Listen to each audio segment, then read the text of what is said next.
This is CBC Vancouver News.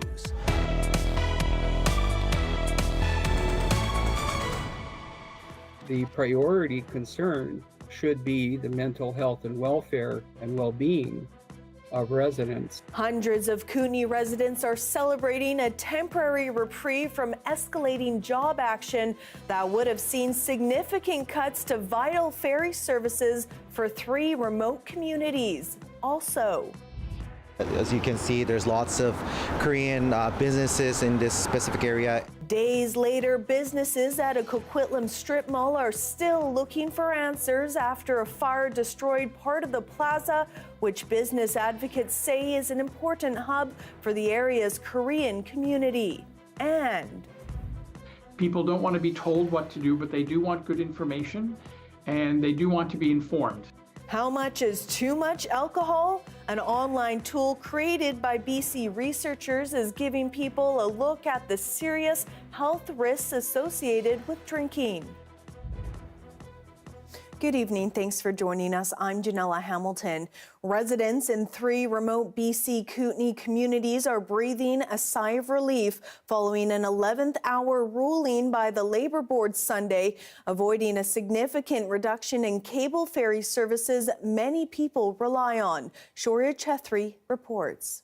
For the hundreds of people who live in Harrop, Proctor and Glade, the cable ferry isn't just a convenience, it's their lifeline. The cable ferry is our highway to everything. But that service, which is the sole means of transportation for 3 communities, was on the brink of a massive disruption. Residents were facing the possibility of a 90% reduction in ferry services starting Monday morning. It's part of escalating job action between the BC General Employees Union and employer Western Pacific Marine, which operates 2 cable ferries on Kootenay River.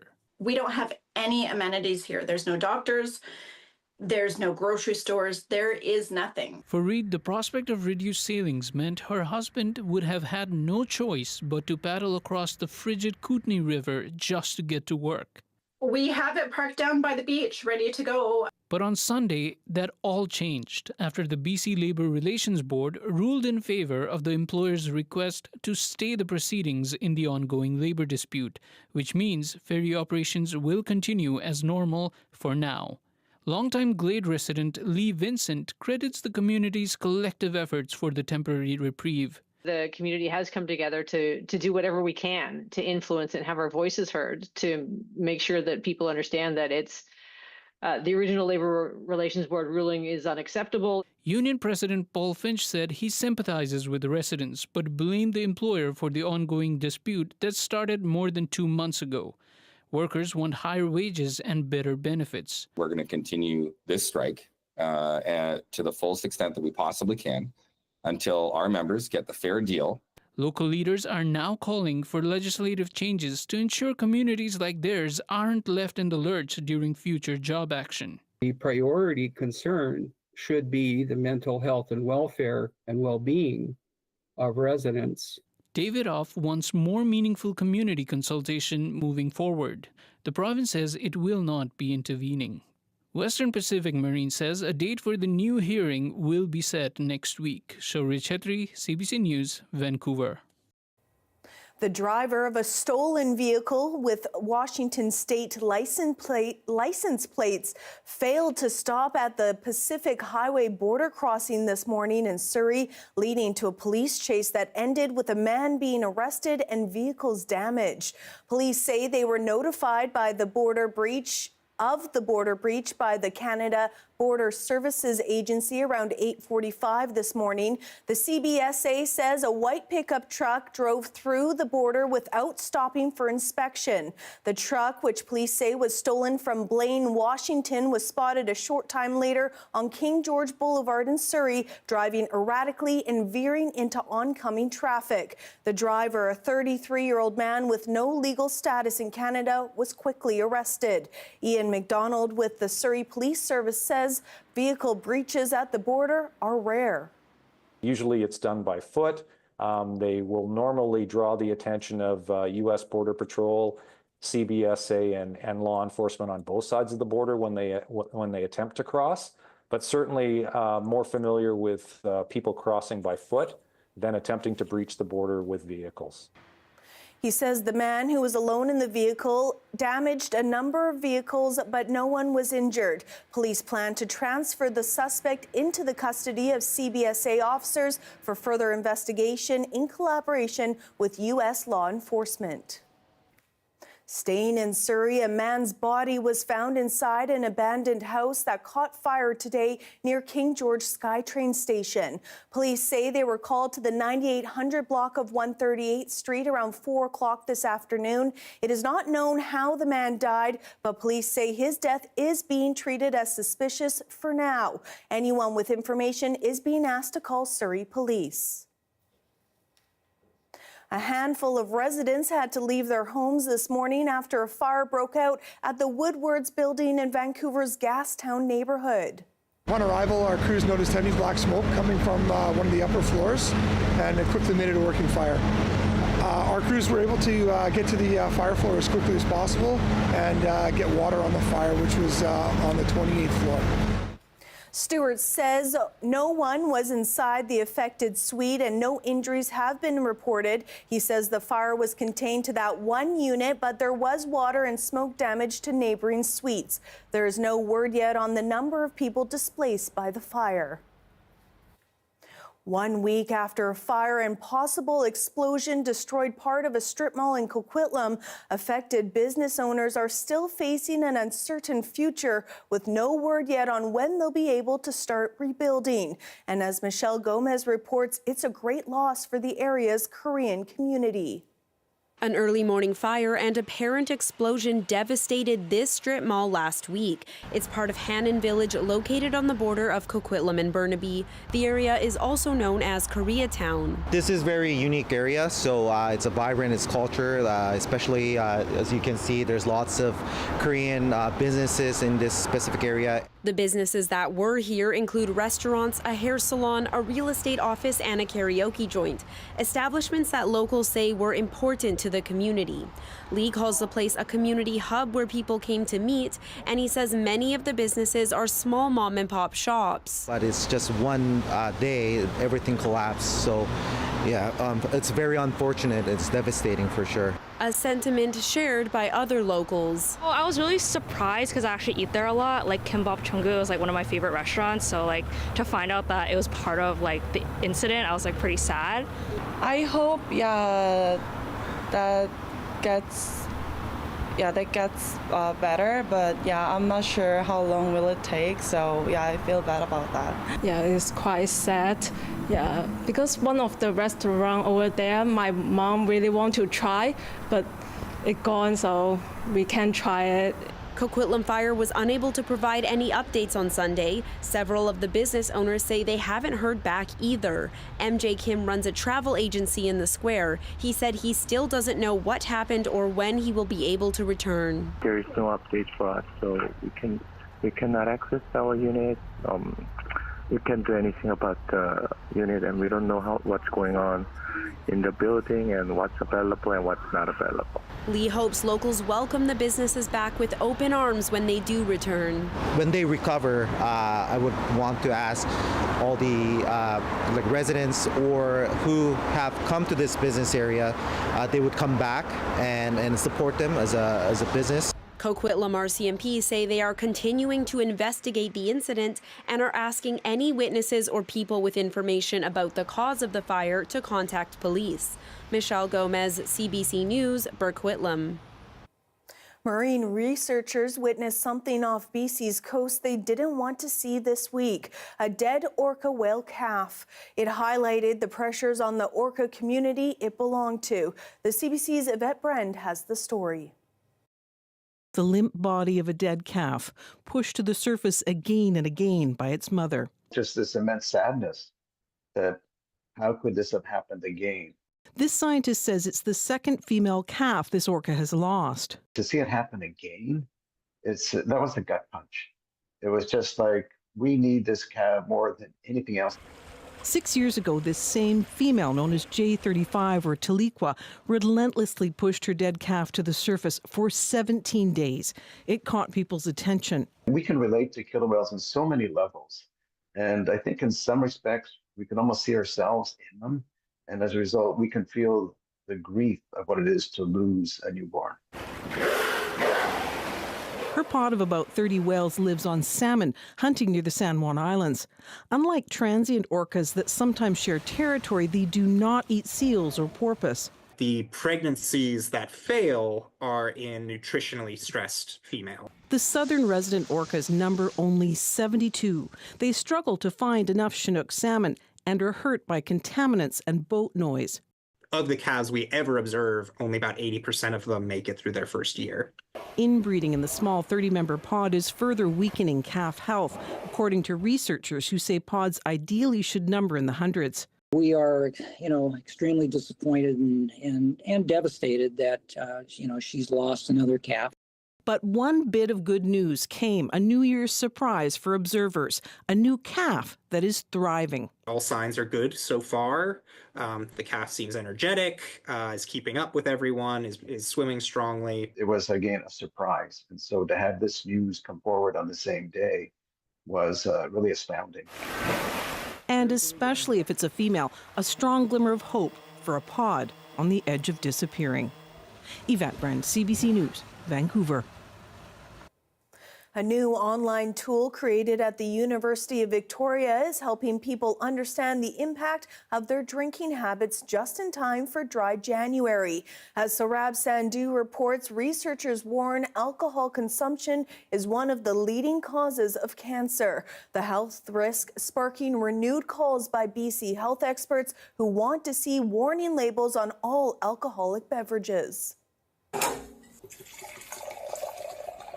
How much alcohol is safe to drink? It's an age-old question that can now be answered through the help of technology. This is the first sort of calculator in the entire world where you can get your kind of risks and the benefits of drinking. NAMI is part of a group of researchers at the University of Victoria who developed a new online tool where people can enter information about their drinking habits and calculate the risk of several alcohol-related diseases. For people to be mindful about their drinking and can maybe consider drinking a little bit less. The launch of the website comes as the U.S. Surgeon General calls for guidelines on alcohol consumption limits to be reassessed in that country. The research has been building for years now. We've had more and more evidence that keeps accumulating year by year. That's giving us a strong connection, a causal link between alcohol and cancer.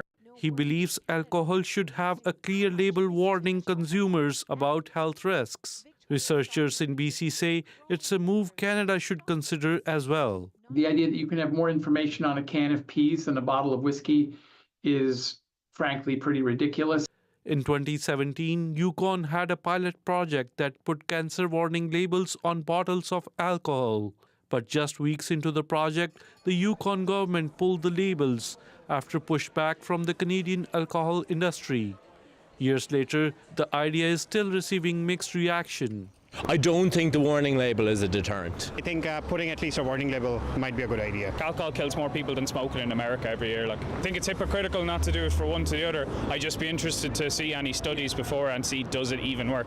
Does it work? NAMI says it could make a difference. We surveyed 900 people across Canada in the development of this website, and we had focus groups. People don't want to be told what to do, but they do want good information. He says he understands drinking has become a way of socializing, but hopes the new online tool can help empower more people to make informed choices. Saurabh Sandhu, CBC News, Vancouver.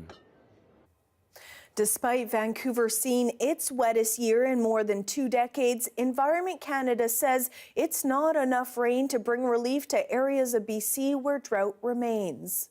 We got about 15% more rainfall over the course of the year than we would normally expect. It didn't make the record books, but it is more precipitation than we've had since 1997. Doyle says much of BC's weather moves from west to east, and as systems cross the coast, it tends to dry out, so the same amount of precipitation wasn't making it inland. He says a prolonged wet period is needed to improve drought conditions, but none are currently in the forecast. The BC River Forecast Centre said last May that persistent drought conditions in the province date back to 2022 with multi-year precipitation deficits.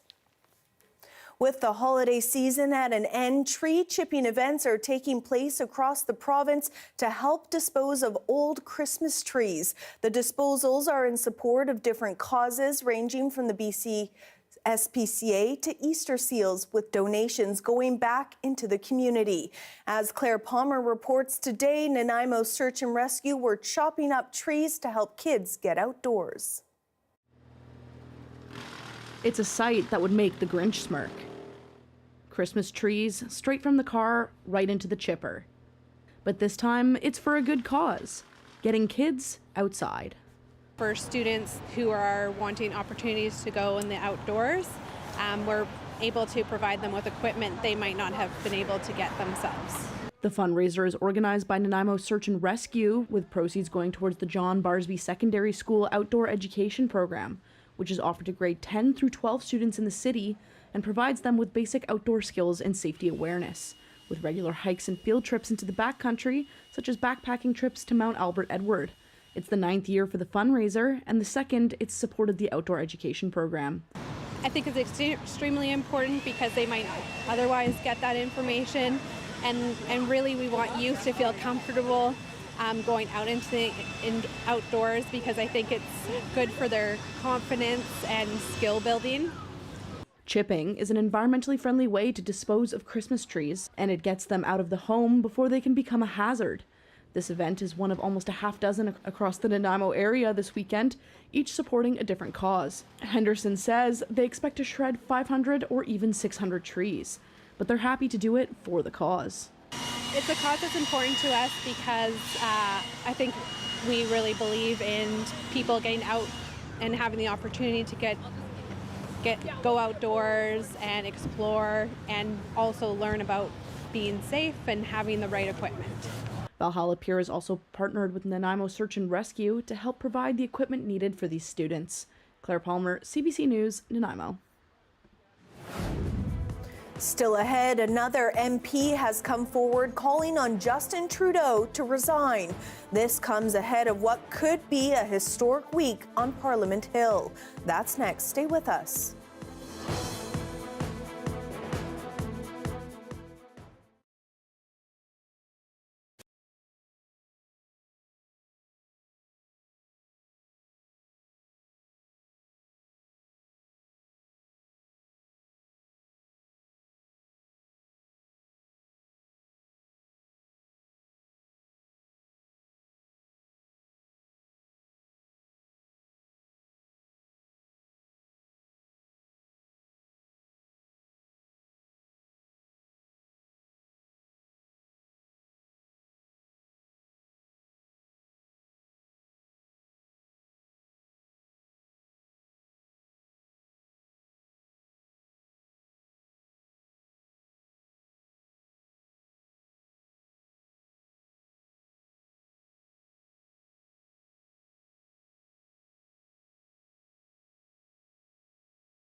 The Justin Trudeau leadership turmoil could reach its conclusion this week. He's back in Ottawa after the holidays and what was said to be a period of reflection, and calls for his resignation within the party have only grown. The CBC's David Thornton reports.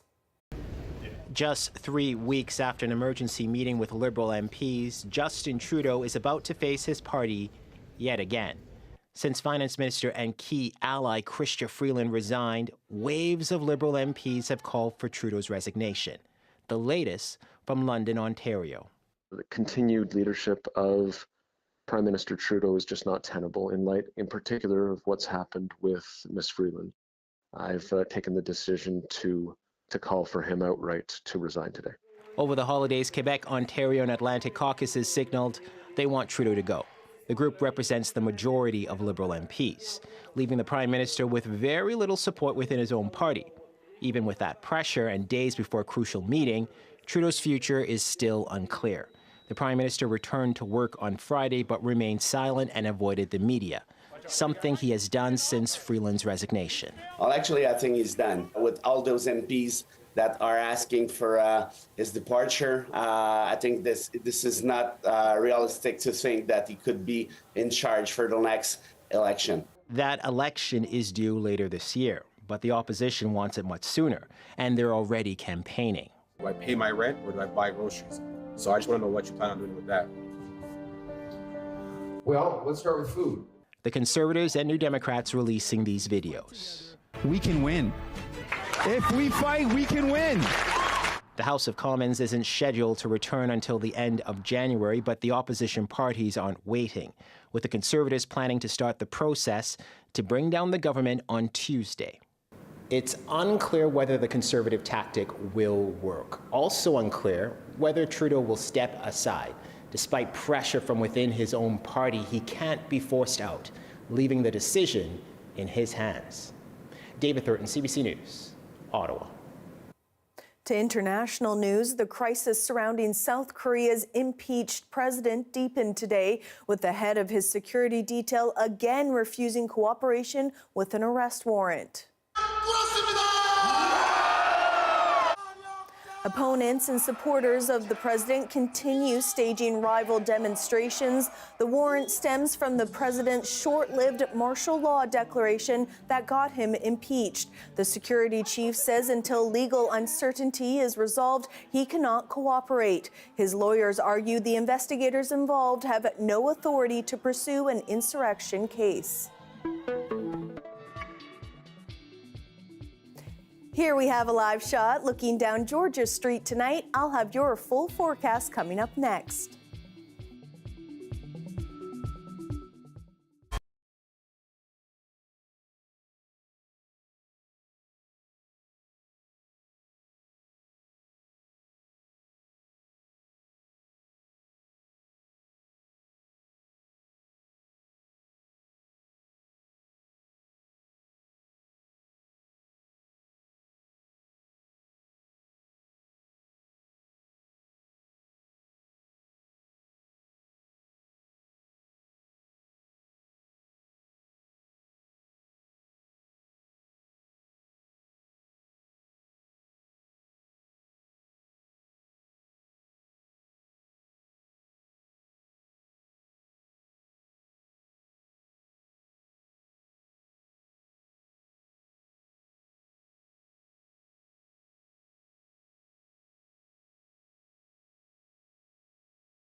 Hi, I'm Amy Bell, and here's what's in your CBC Vancouver Inbox. CBC is a proud partner of the UBC Lunar New Year celebration on January 16th. It's a special evening with CBC guest host Margaret Gallagher. Tickets at give.ubc.ca. And the CBC concert series Road to the Junos is heading to Vancouver. The 5-night series kicks off January 26th at the Pearl. Get tickets at cbc.ca/Junos before they're all gone.